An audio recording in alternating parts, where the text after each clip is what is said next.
욥기는 참 중요한 말씀들이 많이 숨어 있습니다. 14장 10절에 사람은 죽으면 소멸되나니 그 기운이 끊어진즉 그가 어디 있느뇨 그랬습니다. 며칠 전에 저한테 어떤 분이 전화가 왔어요. 사람이 영과 혼이 있다 그러는데 죽으면 어떻게 되냐고 물어봅니다. 간혹 이렇게 우리 재림 성도들이 여기저기서 저한테 가끔 성경적인 문의가 올 때가 있어요. 그래서 오늘 그 생각이 나서 겸사겸사 이 말씀을 한번 준비해봤습니다. 자, 14장 10절입니다. 사람이 죽으면 소멸되나니 그 기운이 끊어진즉 어디 있느뇨? 이렇게 물어봐요. 하나님께서 질문합니다. 여러분, 사람은 죽으면 소멸된다고 이야기합니다. 근데 그 기운이 끊어진즉 그가 어디 있느냐 그랬습니다. 여러분은 사람이 죽을 때의 모습을 저보다 많이 보신 분은 여기는 아마 없을 거라고 저는 생각을 합니다.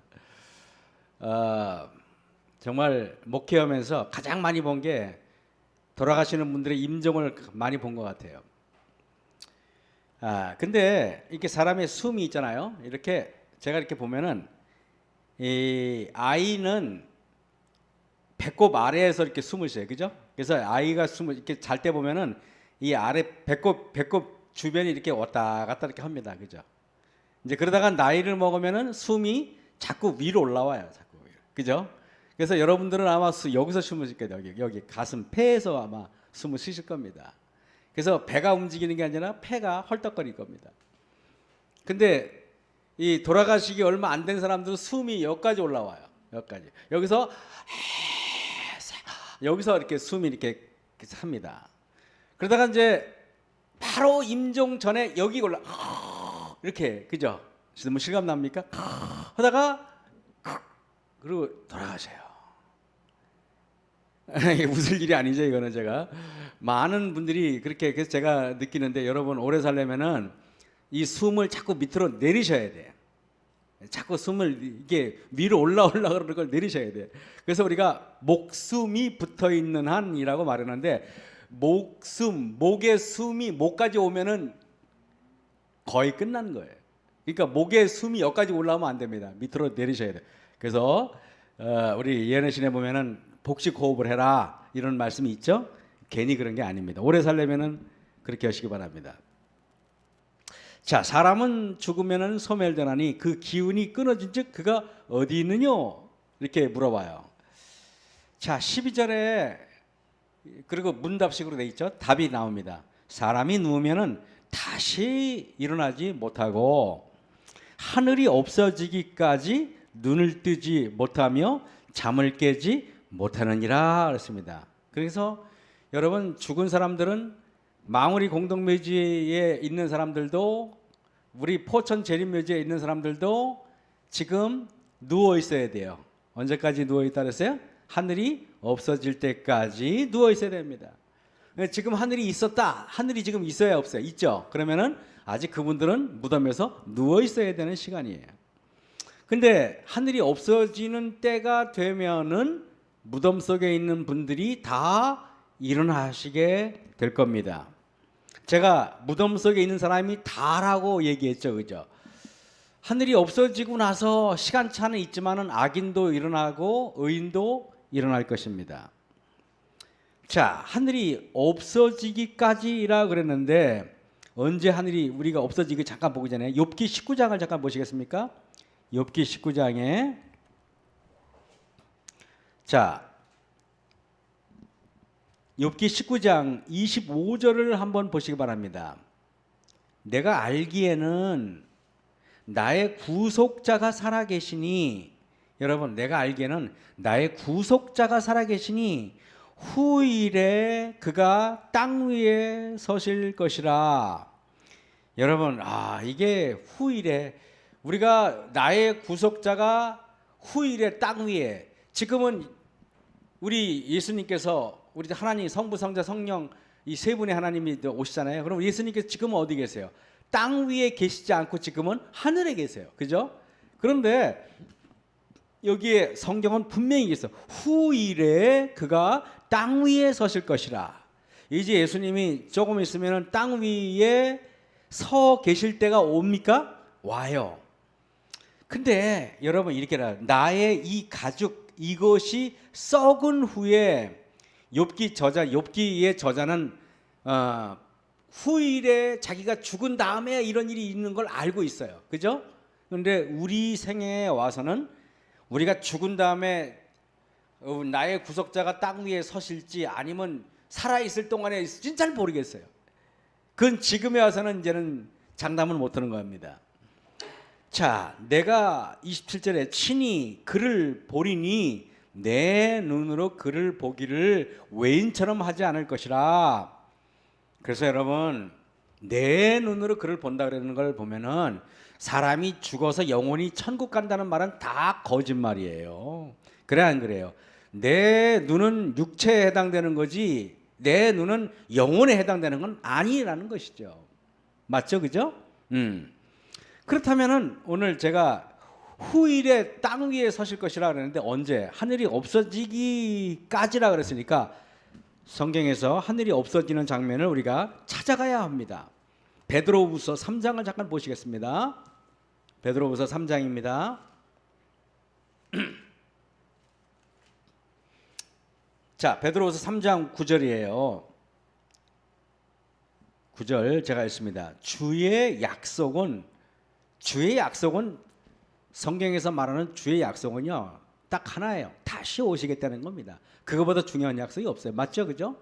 주의 약속은, 그래서 구약은 오래된 약속은 예수님이 이 땅에 초림하신다는 약속이었고, 신약의 약속은 예수님이 다시 이 땅에 재림한다는 약속이에요.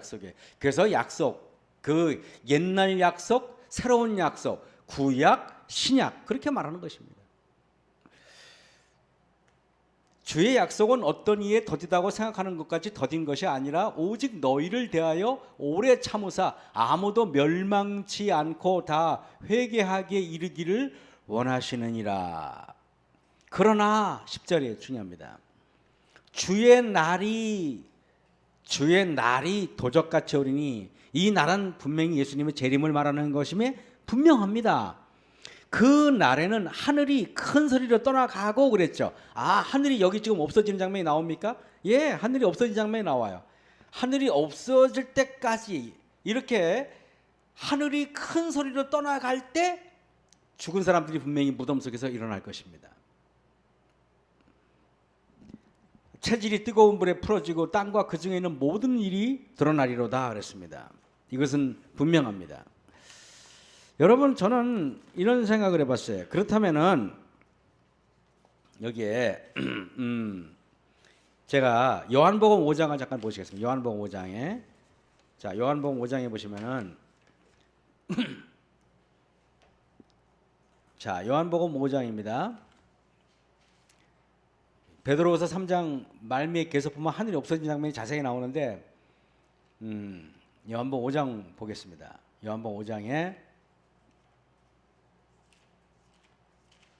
자, 제가 요즘에 아침 말씀 묵상 요한복음 벌써 7장까지 갔죠? 야, 이게 요한복음에 굉장히 오래 걸릴 거예요. 그죠? 조금 정말 자세하게 저도 다루고 싶어요, 이거를. 왜냐하면 이게 요한복음은 참 대단한 겁니다. 제가 사복음서를 대충 마치고 요한복음을 따로 밀도 있게 나가는 이유가 있어요. 그죠? 요한복음은 되게 중요합니다. 자, 요한복음 5장 25절 보겠습니다. 진실로 너희에게 이르노니, 예수님께서요 이렇게 정말 중요할 때 24절 보세요. 내가 진실로 너희에게 이르노니 그랬죠. 25절에 진실로 너희에게 이르노니, 연거퍼서 진실로를 연이어서 반복하는 성경절은 거의 많지 않아요. 그래 안 그래요, 여러분? 24절에도 진실로 25절에도 진실로 이렇게 연달아서 이렇게 하는 경우는 많지 않단 말입니다. 성경에서 진짜 많지 않아요. 그죠? 자, 그런데 희한하게 제가 여러분에게 말씀드리면요, 요한복음에는 특별히 예수님께서 말씀하실 때 진실로 진실로라는 표현이 많이 있어요. 다른 성경절보다도. 제가 언뜻 보니까 바로 옆에 있는 6장 26절 보세요. 26절. 예수께서 대답하여 가라사대 내가 진실로 진실로 나오죠? 그래 안 그래요? 이 가장 여러분 요한복음에 보면은 독특한 표현이 많이 있어요. 그죠? 요한복음은 항상 이렇게 보면은 이렇게 시간으로 어떤 사건의 전개를 할 때가 많이 있어요. 이게 제가 예를 들면 그런 얘기했죠. 이 보시면은 요한복음에 보면은 이래요. 한번 1장 29절 보세요. 1장 29절에 보면 이튿날 그랬죠. 그죠? 어떤 사건의 장면이 전환되거나 바뀔 때 사도 요한의 특징이 있는데 항상 시간적인 걸 씁니다. 이튿날 씁니다. 35절 보세요. 1장 35절에 또 이튿날 그랬습니까? 그랬죠. 43절 보세요. 이튿날 그랬죠. 어떤 시간적인 그 문장을 가지고 첫 서두를 가지고 사건의 전개를 시작할 때가 이렇게 많이 있어요. 그리고 2장 1절 보세요. 사흘 되던 날에 그랬죠. 또 그죠?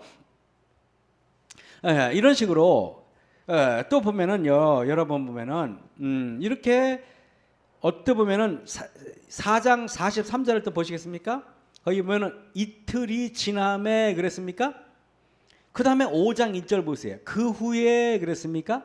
그 후도 시간적인 어떤 의미죠, 그죠? 이튿날이나 그 후에나.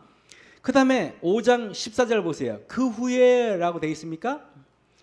그 다음에 여기에 보면은 6장 1절 보세요. 그 후에라고 되어 있습니까? 그 다음에 7장 1절 보세요. 이후에라고 되어 있습니까? 근데 제가 놀랍게 계시록을 보니까 계시록도 이후에라는 표현, 그 후에라는 표현이 굉장히 많이 있어요. 그래서 저는 이걸 보면서 계시록도 요한이 쓴 게 맞구나라는 생각을 하게 됐습니다. 자, 요한복음 5장 24절에 제가 이런 말씀 드리는 거는 사도 요한이 왜 특별히 진실로라는 표현을 썼을까? 가장 중요한 기별을 알릴 때 이 예수님께서 특별하게 강조할 때는 예수님 말씀은 다 진실된 말씀이잖아요. 그럼에도 불구하고 진실로라는 말씀을 두 번 반복하는 것은 예수님이 보시기에도 매우 중요하다 이 말입니다. 여러분, 사람이 보기에도 중요한데 예수님이 보시기에 중요하다고 말하면 우리는 정신 똑바로 차려서 볼 필요가 있죠. 자, 여기 보면은 5장 24절에 내가 진실로 너희에게 이르노니 내 말을 듣고 또 나 보내신 이를 믿는 자는 영생을 얻었고, 내 말을 듣고 그랬습니다. 24절에 진실로라는 시작했으면 분명히 인간의 운명이 듣는 것에서부터 시작돼서 듣는 것으로 끝난다는 것을 강조하는 것입니다. 그러니 여러분 25절에 안 봐도 분명히 듣는 것과 관련된 말씀을 할 것에 분명합니다. 그래서 25절에 보면은 진실로 너희에게 이르노니 죽은 자들이 하나님의 음성을 들을 때가 듣는 자잖아요. 그래 안 그래요? 저는 이것을 보면서 24절에 내가 진실로 너희에게 이르노니 내 말을 듣고 연관이 되어 있어요. 평소에 예수님의 말을 들었던 사람들이 죽었을 때도 그 음성을 듣게 되는구나 라는 사실을 깨닫게 됩니다. 그래서 24절 25절에 예수님께서 두 번 진실로라고 말씀하실 때 그것은 말씀을 듣는 여하에 따라서 인간의 운명이 바뀔 수 있다는 것을 강조하는 것입니다. 내가 진실로 너희에게 이르노니 내 말을 듣고 또 나 보내신 이를 믿는 자는 영생을 얻었고, 들어야 믿죠? 듣지 않고 어떻게 믿겠습니까? 나 보내신 이를 믿는 자는 영생을 얻었고 심판에 이르지 아니하노니 사망에서 생명으로 옮겼느니라 그랬습니다. 아침에 말씀 묵상을 이렇게 하는데 어느 날 갑자기 여기저기서 가끔 전화가 와요. 저한테 어떤 분이 전화가 왔어요. 그러더니 목사님, 자기 카톡방이 한 200여 명 되는 단체 카톡방이 있는데 거기 목사님의 글을 올렸으면 좋겠습니다 그러더라고요. 그래서 아니, 그러면 뭐 장로님이 올리시든가 마시든가 그렇게 하시면 되지 않습니까? 그랬더니 저보고 직접 올려달래요. 그래서 저를 거기 단체 카톡방에 초대를 했어요. 그래가지고 지금 단체 카톡방에 지금 제가 여기저기 한 몇백 명이 지금 있는 데가 이렇게 몇 군데에 있어요. 그래가지고 여기 보면은 마지막 때가 다 되긴 됐구나라는 생각이 들고, 하나님께서 정말 말씀에 듣는 것은 말씀을 묵상하는 거예요. 말씀을 묵상하는 것은 제가 여기서 100번을 강조해도 틀림이 없어요.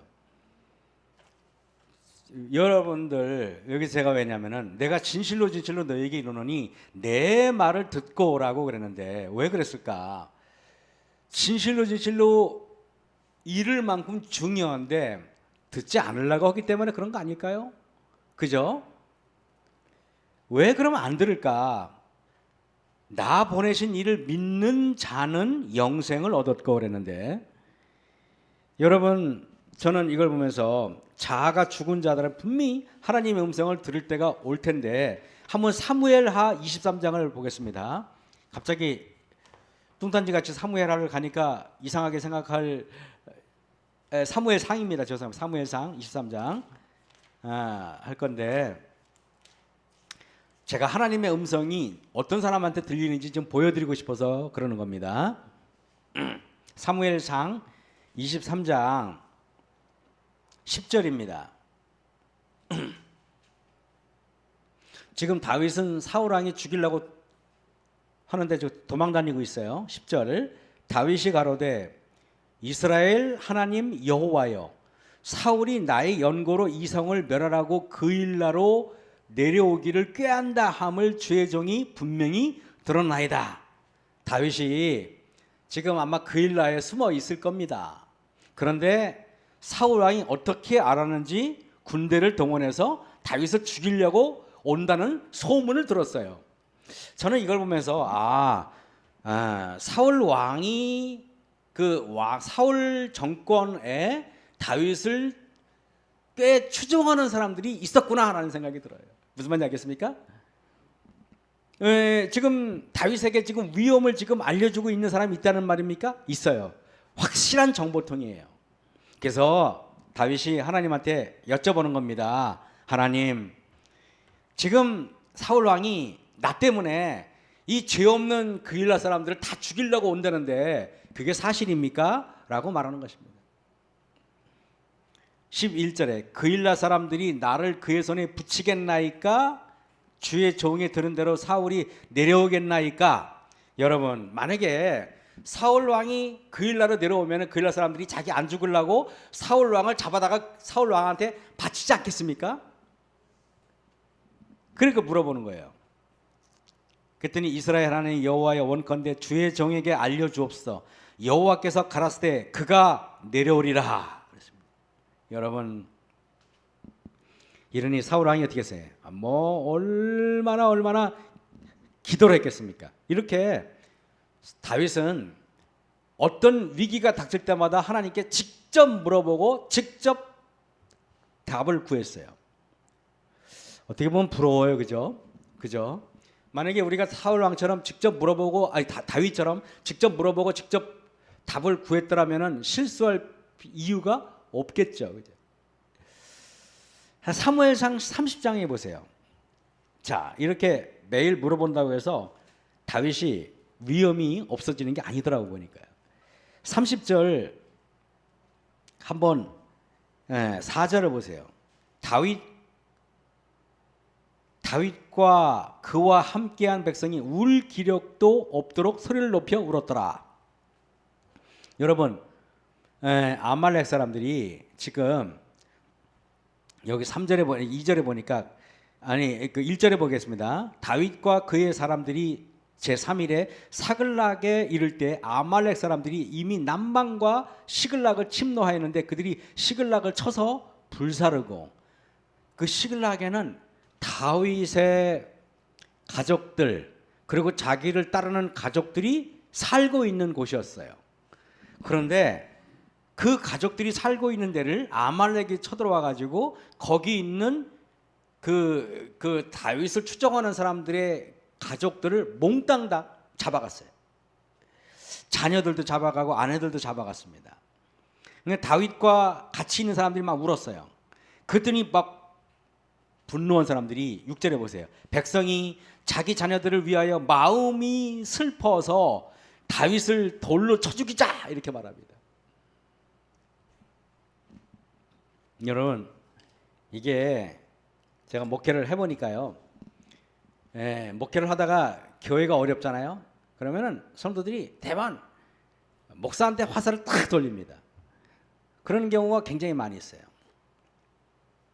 그래서 제가 목회를 하면서 느낀 게 영원한 나의 편도 없고 영원한 나의 적도 없다는 것을 처음 알았어요. 이게 무슨 말인지 알겠습니까? 아무리 앞에서 어저께까지 좋다가도 자기한테 조금만 불이기 나면 언제든지 등 뒤에다가 비수를 꽂는 게 그게 사람이에요.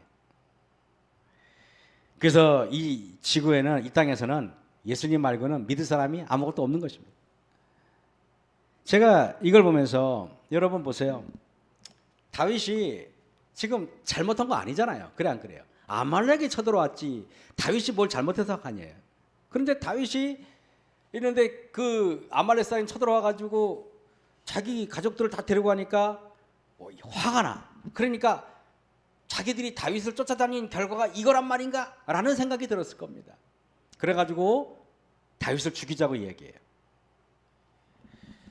야, 30장 6절 보세요. 백성이 각기 자녀들을 위하여 마음이 슬퍼서 다윗을 돌로 치자 하니 다윗이 크게 군급하였으나 이제 돌에 맞아 죽을 지경이 됐어요.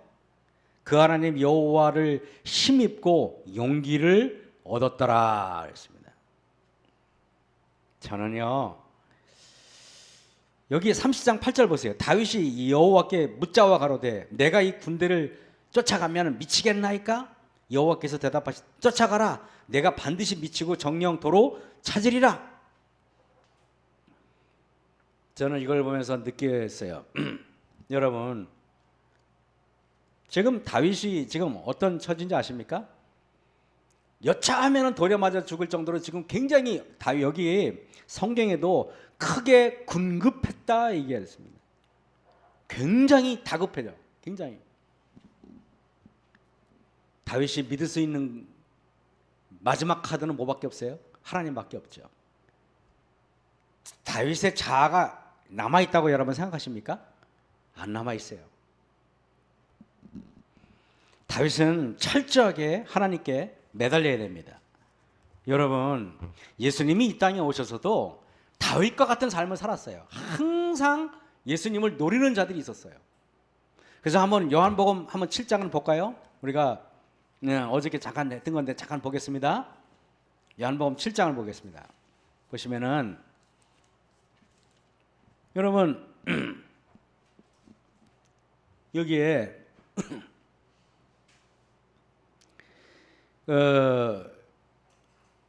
예수님의 형제들이 그러잖아요. 자기 그러니까 이복 형들이죠. 형제들이 예수님한테 말합니다. 아 이제 유명할 만큼 유명해졌으니까 사람들 많이 모일 때 그때 기적을 일으키면은 얼마나 센세이션을 일으키고 좋겠냐. 왜 이렇게 숨어서 활동을 하냐고 예수님의 형제들이 예수님한테 막 이렇게 제안을 합니다. 우리 당장 예루살렘에 올라가 가지고 초막절에 수백만 명 모이는 가운데서 뭔가 본때를 보여주자 이렇게 말했습니다. 그랬더니 여기 예수님이 6절에 이런 말을 해요. 예수께서 가라사대 내 때는 아직 이르지 아니하였거니와 너희 때는 늘 준비되느니라 그랬어요. 이게 무슨 뜻이 말인지 아십니까? 여러분 쉽게 말하면은 예수님의 형제들을 죽이려고 하는 사람이 한 명도 없어요. 맞아 안 맞아요? 그런데 예수님은 늘 죽이려고 사람들이 호시탐탐 노리고 있어요. 그렇기 때문에 예수님은요, 여러분 아세요? 하나님께 매 발걸음마다 철저하게 기도하고 구해야만 하나님이 안전한 길을 예비해 주셔야만 모든 길을 갈 수가 있었어요. 그래서 예수님은 한 발자국을 가더라도 하나님께 철저하게 묻고 갔던 겁니다. 그래서 여러분, 예수님은 늘 여기 보세요. 7절에 세상이 너희를 미워하지 못하되 그랬잖아요. 나를 미워하나니, 이 말이 뭐예요?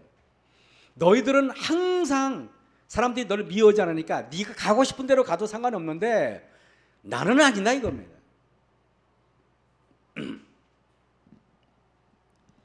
그래서 예수님은요, 철저하게 하나님의 뜻대로 보호하심을 받고 가야 돼요.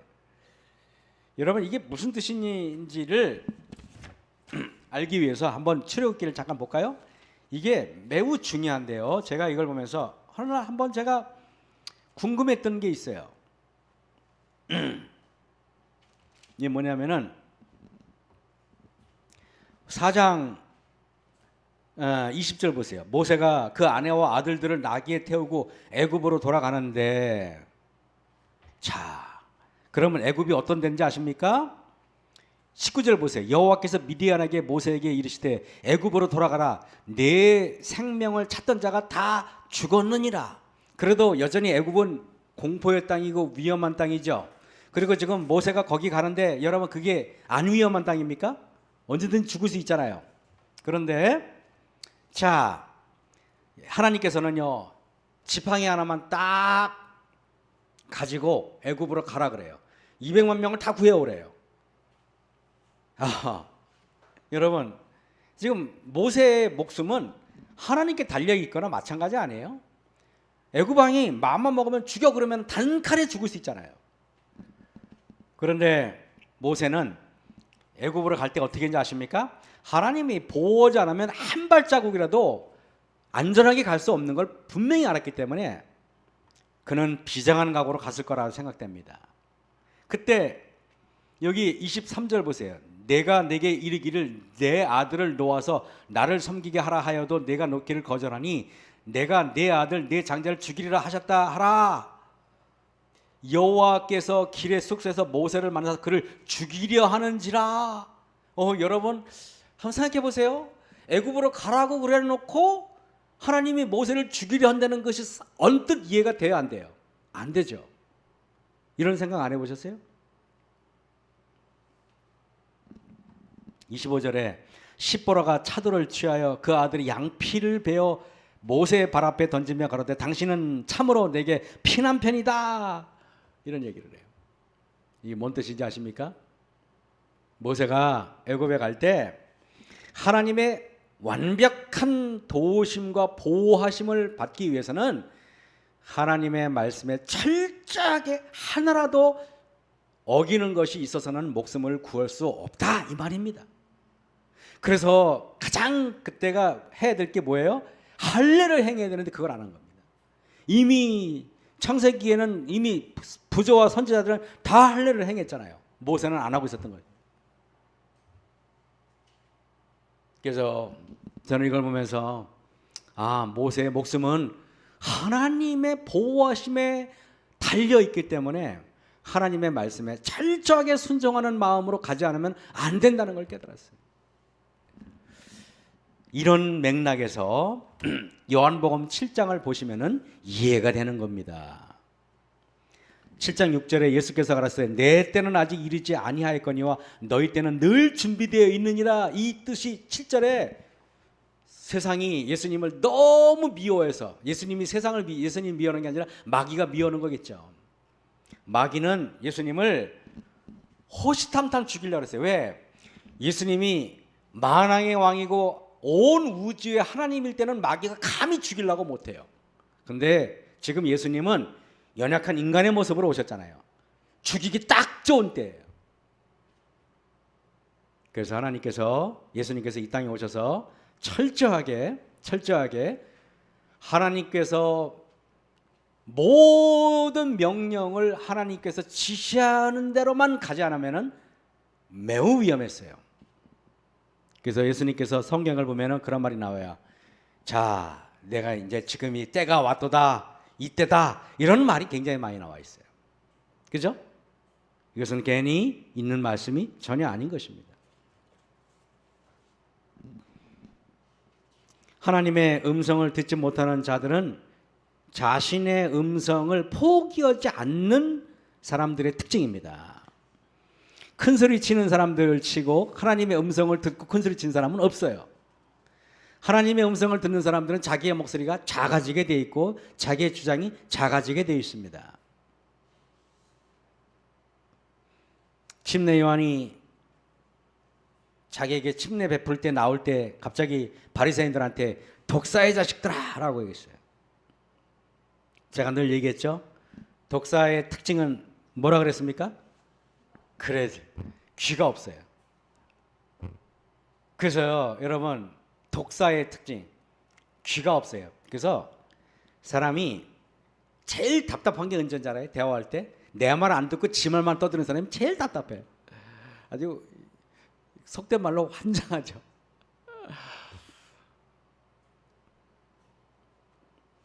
여러분, 반대로 우리는 남의 말을 들으려고 노력하셔야 돼요. 그래서 현명한 사람들은 액션 대화를 하지 않고 리액션 대화를 한다고 얘기해요. 액션 대화는 내가 말하려는 거고 내가 주체가 돼서 말하는 걸 액션 대화라고 하고, 리액션 대화는 상대방이 말하는 것을 내가 반응해서 말하는 겁니다. 상대방이 뭐라고 얘기하면 내가 그래요? 듣던 중 굉장히 심오한 말씀이네요 라면서 얘기하면은 여러분이 어디를 가도 인기가 있는 사람이 될 겁니다.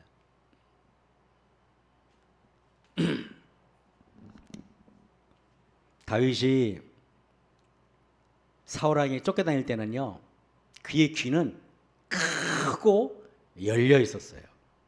근데 그가 이 배에 저처럼 이렇게 기름기가 떡 끼고 왕궁의 그 편안한 침대에서 자면서부터 그의 귀는 점점 어두워갔습니다. 그리고 그는 그 하나님의 음성이 서서히 안 들려와. 아시잖아요, 여러분. 무슨 일이 있었는지 아시잖아요. 제가 얘기 안 해도. 사무엘하 12장을 보세요. 사무엘하 12장. 여러분, 다윗이 언제 누구를 통해서 말씀을 들은 적이 있었나요? 항상 하나님께 아까도 우리가 언급했지만 직접 여쭤보고 답을 구했습니다. 맞아요? 그런데 사무엘하 12장 1절에 여호와께서 나단을 다윗에게 보내시니 나단 선지자가 다윗에게 왔을 때 다윗은 다른 나단이 무슨 말을 하는지에 따라서 충격을 받은 게 아니라 나단 선지자가 왔다는 것에 대해서 큰 충격을 받았을 것입니다. 나에게 직접 말씀하시던 하나님이 누군가의 대리자를 통해서 나에게 말씀하신다는 것은 다윗이 하나님의 음성을 들을 준비가 되어 있지 않다는 것을 말해요. 이 말은 하나님의 음성을 전혀 듣지 못하는 사람이 되었다는 뜻이에요. 어떤 사람이 하나님의 음성이 들리는지 이제 아시겠죠, 그죠? 그렇습니다. 사무엘하 21장을 보겠습니다. 사무엘하 21장에 다윗의 시대에 연분연 3년 기근이 있으므로 다윗이 여호와 앞에 간구함에 여호와께서 가라사대. 저는 이걸 보면서요, 다윗이 죽을 때도 나단이나 이 사람 저 사람이 와가지고 이렇게 저렇게 말했으면 슬펐을 거라고 생각이 돼. 근데요, 다윗이 아들이 반역하고 이런저런 힘들고 어려운 일을 겪으면서 자아가 완전히 죽은 것 같아. 그래서 21장 1절에 다윗의 시대에 연분연 3년 기근이 있으므로, 연분연이 뭐예요? 올해도 기근이 있고 내년에도 기근이 있고.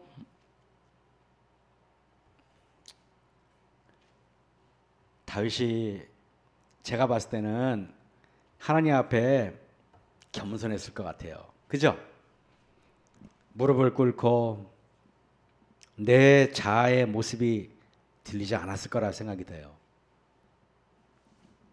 그래서 3년 기근이 있으므로 다윗이 여호와 앞에 간구하매, 근데요 그 다음 절 여호와께서 드디어 다윗에게 말씀하십니다. 그러고 나서 그 다음 무슨 일이 있었는지는 읽을 필요도 없는 거예요. 하나님의 음성이 들리면 무조건 모든 일이 잘 만사형통 돼가고 있다는 증거 아니겠습니까? 여러분, 우리가 다윗이 압살롬의 반역으로 얼마나 겸비해졌습니까? 거기다가 3년 내내 기근으로 온 나라가 굶어 죽게 생겼어요. 그때 다윗의 기가 다시 확 뜨이기 시작했어요. 그러고 나서 이스라엘이 다시 22장, 23장에 잘 됐어요. 이제 먹고 살 만큼도 됐어요. 야, 다윗이 계속 겸손해야 되는데 좀 불안해지네요. 먹고 살만해지니까 이게 또 겁나요. 그죠? 좋은 일 있을 것 같지 않죠? 그죠? 24장 11절 보겠습니다. 다윗이 아침에 일어날 때 여호와의 말씀이 다윗의 선견자 된 선지자 가세게 임하여 가라사대. 그러면 뒤는 안 봐도 뻔해. 그죠? 좋은 일이 있을 것 같아, 나쁜 일이 있을 것 같아요. 아유, 그죠? 성경에 나와 있지 않지만은 다윗은 죽을 때는 다시 철저하게 회개하고 죽었어요. 아, 여러분, 이걸 보면서 하나님의 음성을 듣는다는 것이 어떤 의미가 있는지, 그죠? 우리 인생이 다르지 않지 않습니까? 우리도 뭔가 돼가는 일이 잘 돼가고 그러면 나도 모르게 하나님의 음성이 멀어지잖아요. 아, 이게 왜 이럴까요? 마태복음 27장을 보세요. 마태복음 27장의 19절입니다. 총독이 재판자리에 앉았을 때 그 아내가 사람을 보내어 가로되 저 옳은 사람에게 아무 상관도 하지 마옵소서. 오늘 꿈에 내가 그 사람을 인하여 애를 많이 썼나이다. 여러분, 하나님께서 빌라도 부인을 통해서 빌라도에게 말씀하시잖아요. 근데 어떻게 빌라도 부인을 통해서 말씀하셨는지에 대해서 성경은 기록하지 않아요. 왜 그랬는지는. 근데 시대소망은 나와 있어요. 읽어드릴게요. 시대소망 732쪽에 그리스도의 기도의 응답으로 빌라도의 부인은 하늘에서 온 천사의 방문을 받았으며 꿈속에서 그는 구주를 바라보고 그분과 더불어 담화하였다 그랬습니다. 빌라도 부인은 유대인 아니에요. 꿈속에서 바라보았을 때 예수님의 품성과 사명에 대해서 배웁니다. 빌라도 부인이 깜짝 놀라가지고 자기 남편에게 전가를 보내요. 당신 앞에 있는 그 순결한 하나님의 아들을 손대지 마세요. 근데 여러분, 한편으로는 이런 생각이 들었어요. 비록 빌라도도 이방인이고 다윗도 이방인이지만은 빌라도 부인도 이방인이지만은 제가 미쳤나 봅니다. 막 말할 때 뭐 잘못 말하면 여러분 아주 찰떡같이 잘 이해하시기 바랍니다. 저는 이걸 보면서 빌라도의 부인이 굉장히 영적인 여자, 그죠? 영적인 여자였으면 분명해요. 그래서 이슬람권에서는 빌라도의 부인을 성녀로 추앙해요. 실제로 빌라도의 부인 이름이 푸터클란가 그래요. 굉장히 유명한 여자예요. 자, 다시 한번 이제 우리 여러분, 그래서 하나님은 빌라도에게는 말씀하지 않지만은 그러나 빌라도 부인에게는 말씀하시죠, 그죠? 누굴 전하든 말든, 그죠? 여러분, 나중에 아까 성경을 사무엘상에서 안 차렸지만은 그래도 다윗에게는요 선지자 나단을 통해서라도 말씀해 주셨잖아요. 갓을 통해서도 말씀해 주셨잖아요. 그런데 사울에게는 꿈으로도 아무에게도 말씀 안 했죠, 그죠? 그래서 우리가 교회에서 목사를 통해서 말씀을 듣는 것도 귀한 일이고, 그죠? 또 여러분들이 기도하다가 하나님한테 직접 듣는 거는 더 귀한 일이고, 그리고 말씀을 읽다가 하나님의 말씀을 깨닫는 건 더더군다나 귀한 일입니다. 제가 왜 하나님이 직접 말하는 것보다 성경을 읽어서 깨닫는 게 더더군다나 크다 그랬냐면은 여기 성경에 나와 있어요, 실제로. 여러분, 성경 말씀이 하나님이라는 것을 우리는 믿어야 돼요. 자, 네, 마지막 이제 마무리하면, 사실 제가 준비한 거는 11페이지인데 지금 5페이지 하다가 끝날 것 같아요, 그죠? 욕심이 많아서 이렇게 준비하지만 결국에는 못합니다. 저도 알면서 준비를 해요. 자, 마태복음 자, 요한복음 5장. 오늘은 아까 낮잠을 좀 잤음에도 불구하고 정신이 오락가락합니다. 요한복음 5장입니다. 자, 28절. 이를 기여기지 말라. 무덤 속에 있는 자가 다 그의 음성을 들을 때가 오나니. 그런데요, 여러분, 그의 음성을 들을 때가 오나니 그러는데, 선한 일을 행한 자는 생명의 부활로, 악한 일을 행한 자는 심판의 부활로 나오리라 그랬습니다. 평소에 하나님의 말씀을 청종했던 사람들은 선한 사람으로 꼴지어집니다. 근데 평소에 하나님의 말씀을 순종하지 않았던 사람들은 악한 사람으로 꼴지어집니다. 여러분, 제가 오늘 준비한 거 다 빼고 이 말만 하고 제가 마칠게요. 늦은비 성령이 무엇이고 이른비 성령이 무엇입니까? 우리가 이른비 성령이 무엇인지 늦은비 성령이 무엇인지 이렇게 말할 수는 있을 겁니다. 오순절 때 내렸던 비가 이른비고 예수님이 재림하기 전에 내리는 비가 늦은비입니다 라는 사실을 모르는 우리 성도님들은 안 계실 거라고 저는 생각을 해요. 그리고 여러분들도 늦은비와 이른비에 대해서 다 어느 정도 다 잘 아실 거라고 생각돼요. 제가 오늘 우리가 특별한 지식을 제가 전달하려고 이런 말씀을 꺼낸 게 아니라, 이른비 성령은 씨앗을 딱 뿌리고 나서 씨앗이 싹이 잘 트도록 하는 게 이른비 성령이에요. 그럼 늦은비 성령은 무엇입니까? 늦은비는 무엇입니까? 늦은비는 곡식을 잘 무르익게 만드는 게 늦은비 성령이에요. 여러분, 자, 늦은비가 내리잖아요. 늦은비가 내리면은 이겁니다. 늦은비가 내리면은 벼는 더 벼답게 됩니다. 맞아요? 왜냐하면 늦은비가 내리면 밀은 더 밀답게 됩니다. 사과는 더 사과답게 됩니다. 그런데 너무 놀랍게 가시도 더 날카로운 가시답게 됩니다. 늦은 비가, 우리가 결실하는 비가 내리면요, 벼는 더 벼처럼 아주 튼실한 벼가 되지만은 사이사이 있었던 피는, 피 뭔지 알죠? 농사 장로님도 아십니까? 피는 더 피처럼 돼요. 마찬가지로 늦은 비가 내리면은, 늦은 비가 내리잖아요. 그러면은 악한 사람은 더 악한 사람으로 완전히 꼴지어지고, 선한 사람은 더 선한 사람으로 완전히 꼴지어져요. 그래서 여러분,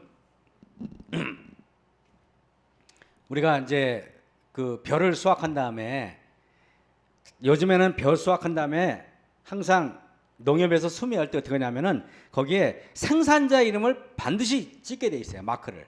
어디 뭐 강원도 철원군 뭐 어디 찍게 돼 있어요. 누구? 근데 여러분, 지금 저 익지도 않은 벼를 갖다가 그렇게 막 잘라가지고 푸대에 놓고 도장을 찍는 법은 없어요. 그래서 늦은 비 성령이 내리는 것이 하나님의 인치는 사업이다라는 말은 그런 말이에요. 같은 거예요. 늦은 비가 내릴 때 어떤 일이 벌어지는지 우리 잠시 이야기를 하면 말입니다. 이렇습니다. 늦은 비가 내리잖아요. 그러면은 교회에는 개혁 부흥 운동이 일어날 겁니다. 그리고 흔들림이 일어나요. 참 희한합니다. 늦은 비가 내리면은 개혁 부흥 운동이 일어나는 것은 이해가 되는데 흔들림이 일어나는 건 이해가 안 돼요. 왜 그런지 아십니까? 아까 제가 그런 얘기했죠. 악인은 더 악인답게 되고 의인은 더 의인답게 된다 그랬어요.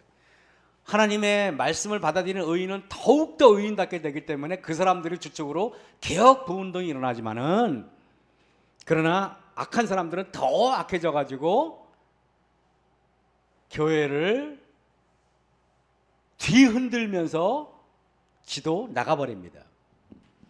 그래서 마지막 때 이런 일 저런 일로 교회를 나간 사람들은 제가 이런 얘기할게요. 교회는 누구 때문에 나가는 게 아니라 자기가 악해서 나가는 거예요. 100%. 저는 그래서 교회에서 하다 보면은 누구 때문에 상처받고 나갔다고 얘기하는데 저는 그 말을 믿지 않아요, 솔직히. 그 직원이 때 누가 막 그러면은 제가 안도를 시킵니다. 그런 말씀하지 말라고. 왜? 있는 사람이라도 지켜야 되니까 그런 거예요. 나간 사람은 어쩔 수 없잖아요. 그 직원이 할 때나 교회를 경영할 때 목사는 굉장히 뱀처럼 지혜로울 필요가 있어요. 자, 여러분 보세요. 흔들리는 게 분명히 올 겁니다. 근데 늦은 비 인치는 사업이 있대요. 그래서 우리가 마지막 때가 되면은 크게 5가지가 일어나는데 말하기. 첫째, 늦은 비 성령이 내립니다. 둘째, 개혁 부운동이 일어납니다. 셋째, 개혁 부흥 운동을 일으키는 사람들이 크게 외칩니다. 이걸 큰 외침이라 그래요. 넷째, 흔들림이 시작됩니다. 다섯째, 하나님의 인치는 사업이 일어납니다. 5개 일이 동시다발적으로 일어나게 돼 있어요. 그래서 여러분 계시록 22장을 한번 잠깐 볼까요? 계시록 22장의 11절입니다. 불의를 하는 자는 그대로 불의를 하고 더러운 자는 그대로 더럽고 의로운 자는 그대로 의를 행하고 거룩한 자는 그대로 거룩되게 하라. 이 말을 바꾸면은 늦은 비를 내려라 하는 말하고 똑같은 얘기예요. 이게 늦은 비를 내려라는 말이에요. 왜냐하면 늦은 비는 결실하는 거예요. 그 사람을 확정 짓는 거예요. 그래서 의인은 의인이 되는 거고 악인은 악인이 되는 거예요. 그래서 두 무리가 완전히 갈라지게 돼 있어요. 그래서 마지막 때가 될수록 교회는요 선명하게 사람들이 두 무리로 완전히 나누게 됩니다. 이것이 우리가 마지막 때 교회에서 일어날 일들이에요. 그래서 교회에서 마지막 때 이런 일 저런 일 일어난다고 실망할 필요가 하나도 없어요. 왜? 앞으로는 우리가 상상도 못했던 악한 일들이 교회에서 막 일어날 것입니다. 상처받을 일이 전혀 없어요.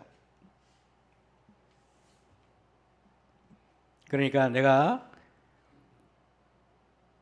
그래서 여기 22장 12절 보세요. 보라, 내가 속히 오리니 그랬죠. 내가 줄 상이 내게 있어 각 사람에게 그의 일한 대로 갚아주리라 그랬죠.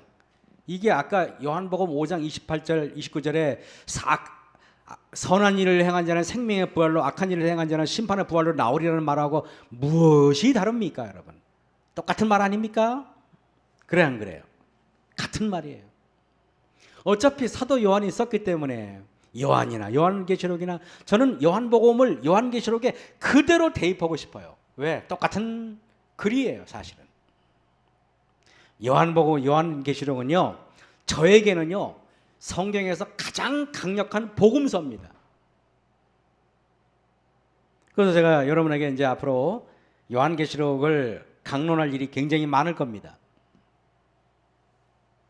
제가 목회할 때 요한계시록만 남원지교에서 매주 한 번씩 해가지고 1시간 반, 2시간 가르쳐서 2년 이상을 이렇게 가르친 적이 있어요. 계속 요한계시록만 2년 이상을 가르쳤어요.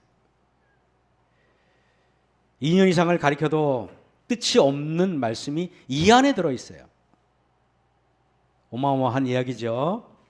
네? 어마어마한 이야기입니다. 그래서 우리가 오늘 늦은 비리 성령이 내리기를 갈망하려면은 예언신에 그런 말이 있는 것입니다. 이른 비 성령을 받지 않은 자는 늦은 비 성령도 받으면 안 된다 그랬어. 받을 수 없다 그랬죠. 안 된다가 아니라. 왜? 그래서 마태복음 7장 이거만 자꾸 이거만 하다가 그저 오늘 날새 그렇습니까? 저렇게 훌륭하신 분이 많으면 좋은데. 우리 마태복음 7장에 보겠습니다. 7장에 여러분 16절 보세요. 그의 열매로 그들을 알지니 그랬죠. 그죠? 가시나무에서 포도나무를. 여러분 열매가 내가 사과일 때 늦은 비가 내리면 사과가 더욱더 사과처럼 되는 거지. 그 다음에 가시나무가 나오잖아요. 가시나무에서 가시나무는 더욱더 가시처럼 됩니다. 날카로운 사람은요, 늦은 비가 내리잖아요. 더욱더 날카로운 사람이 됩니다. 그래서 여러분 멀리 갈 필요도 없어요. 예수님의 12제자가 있었습니다.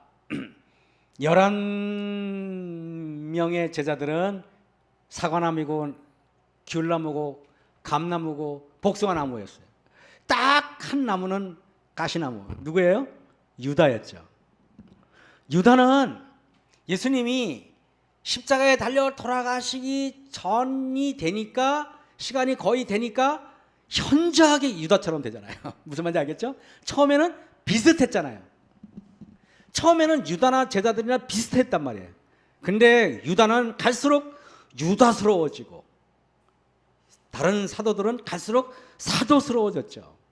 무슨 뜻인지 알겠죠? 그죠? 교회에서 아마 제가 존경하는 목사님이 이런 얘기를 하시더라고요. 마지막 때는 교회가 두 무리로 나눠질 것이다. 그 두 무리는 가데스 바나에서 12명이 정탐꾼을 보냈는데 10명은 불신의 보고를 하였고 2명만이 믿음의 보고를 하였어요. 갈렙과 여호수아죠.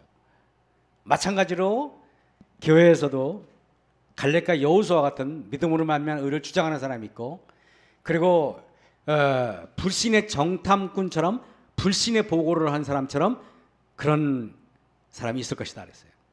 그러면 이게 뭘 뜻하는가? 이런 겁니다. 갈렙과 여호수아는 말했어요. 저 상대방이 안옥자손처럼 크고 나는 메뚜기처럼 작지만은, 그러나 내가 믿음으로 가면은 나는 죄를 이길 수 있다라고 믿는 게 그게 바로 갈렙과 여호수아가 믿었던 하나님이에요. 근데 나머지는 상대방이 너무 커. 우리가 어떻게 이겨? 이런 사람들 뭔지 알아요? 우리가 구원받는 게 은혜로 구원받는 거지 믿음으로 구원받아. 우리가 할 수 있는 게 뭐 있어? 십자가 다 해줬지. 이렇게 말하는 거라는 것입니다. 결국에는 교회는 현저하게 두 무리로 나눠질 것인데, 놀랍게 대부분의 사람들은 10명에 속한다는 것은 그렇게 믿음을 올바로 믿는 사람이 소수고, 대다수가 싸구려 싼 믿음으로 말면 의를 믿고 품성 변화를 외면하는 사람들이라는 것입니다. 교회는 그렇게 두 무리로 나눠지게 되어 있습니다. 이제 보십시오. 자, 기도하고 마치겠습니다. 하늘에 계신 아버지 하나님, 하나님께서 오늘도 저희들에게 하나님의 음성을 듣는 것이 무엇인지 부족한 서자의 입술을 통하여 증거하셨습니다.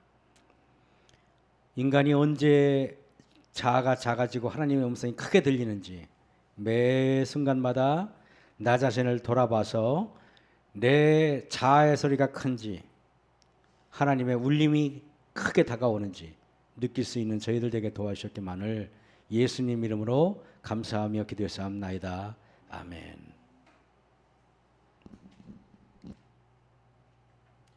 묵상으로 모든 예배를 마치겠습니다.